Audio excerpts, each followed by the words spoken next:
Hi hello friends, welcome back to Media Talks. நான் உங்கள் Mounika. SS music fans meet 1 வந்திருந்தாங்க இல்லையா? அப்போ வந்து நிறைய ஃபேன்ஸோட கான்வர்சேஷன் வச்சுருந்தாங்க, நம்மளால் பார்க்க முடிஞ்சிச்சு.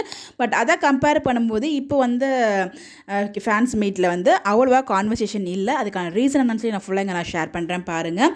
ஸோ அங்கே போன ஒருத்தவங்க எனக்கு ஷேர் பண்ணியிருந்தாங்க, ஒரு சில அப்டேட்ஸ் மட்டும் ஷேர் பண்ணியிருந்தாங்க. அது மட்டும் உங்களுக்காக இங்கே நான் ஷேர் பண்ணுறேன். ஃபுல்லாக ஷேர் பண்ண முடியாது, நிறைய விஷயங்கள் கான்ஃபிடென்ஷியல் இல்லையா? ஸோ அது பார்த்திங்கன்னா அங்கேயே ஃபோனே நிறைய பேர் அதாவது சொல்லி தான் அலோவ் பண்ணியிருப்பாங்க. ரொம்பவே கான்ஃபிடென்ஷியலாக இதை தான் வச்சுருப்பாங்க எல்லாத்தையுமே. ஸோ அதுலேருந்து நமக்கு ஒரு சில அப்டேட் மட்டும் கிடச்சிருக்கு. அந்த எல்லோ சுடிதார் கண்டிப்பாக அவங்க வந்திருப்பாங்களோ நான் எதிர்பார்த்தேன். அதே மாதிரி அவங்க வந்திருந்தாங்களாம். வந்துட்டு பார்த்திங்கன்னா இப்போ வரைக்குமே விஜய் அவங்களுக்கு பிடிக்கலங்க. இன்றைக்கி பேசும்போது கூட விஜய் சிரிக்கிறத விட எனக்கு அவங்க அலுவலர் தான் பிடிச்சிருக்கு அப்படிங்கிற மாதிரி அவங்க சொல்லியிருக்காங்க. அது மட்டும் இல்லை, அவங்களுக்கு நம்ம நிவினுக்கு நிறைய ஸ்க்ரீன் ஸ்பேஸ் வைங்க அப்படிங்கிற மாதிரி அவங்க சொல்லியிருந்தாங்க.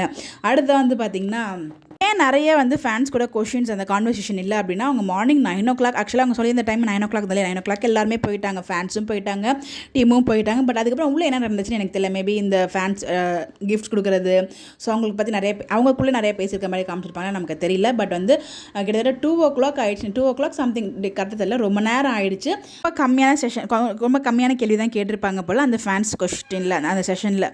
ஏன்னா நான் மேக்ஸிமம் பார்த்தீங்கன்னா, நீங்கள் ஏன் காவேரியை மட்டும் தனியாக ட்ரீட் பண்ணுறீங்க, மற்ற பொண்ணுங்களை ட்ரீட் பண்ணுற மாதிரி இவங்களை ட்ரீட் பண்ணுறது கிடையாது, இவங்களுக்கு மட்டும் ரொம்ப அடிக்கிறீங்க, இதுபெல்லாம் பண்ணிகிட்ருக்கீங்க அப்படிங்கிற மாதிரி கேட்டிருக்காங்க. எல்லாருமே ஈக்குவலாக தான் ட்ரீட் பண்ணுறாங்க. அப்படி கிடையாது, எம்னா அடிச்சிருக்காங்க அப்படிங்கிற மாதிரி அவங்க சிலதுமே பதில் வந்திருக்கும். இங்கே ரொம்ப சிம்பிளான கொஷின்ஸ்லாம் கேட்டிருக்காங்க, அதுக்கு அங்கேருந்து பதில் வந்திருக்கு. விஜய் பார்த்தீங்கன்னா வெண்ணிலாவுக்கு சொடக்கு எடுப்பார் இல்லையா? சொடக்கு எடுத்த கைக்கு சுளுக்கு எடுக்கணும் நம்ம காவேரி அப்படிங்கிற மாதிரி ஏதோ ஒரு டைலாக்ஸ்லாம் பேசியிருப்பாங்க போல். நிறைய விஷயங்கள் பேசியிருக்காங்க. இன்னும் நிறைய இன்ட்ரெஸ்டிங்கான கேள்விகளாமல் இருக்குது. பட் நம்ம எதிர்பார்த்த மாதிரி ரொம்ப ஃபயராலாம் இந்த ஃபேன் செஷன் போலங்கிறத நான் கேள்விப்பட்டது. பார்ப்போம், இன்றைக்கி நாளைக்கு ரிலீஸ் பண்ணிவிடுவாங்க. அதை பார்க்கும்போது நமக்கு ஃபுல்லாகவே தெரிஞ்சிடும்னு நினைக்கிறேன். ஸோ நான் ரொம்ப வெயிட் பண்ணிகிட்ருக்கேன், அந்த ஒரு இன்டர்வியூக்காக எல்லாம் வெயிட் பண்ணியிருக்கேன்னு சொல்லி கமெண்ட் பண்ணுங்கள். ஸோ இந்த மாதிரி எப்படி தெரிஞ்சுக்க நம்மளோட சேனலை ஃபாலோ பண்ணிக்கோங்க. Bye bye.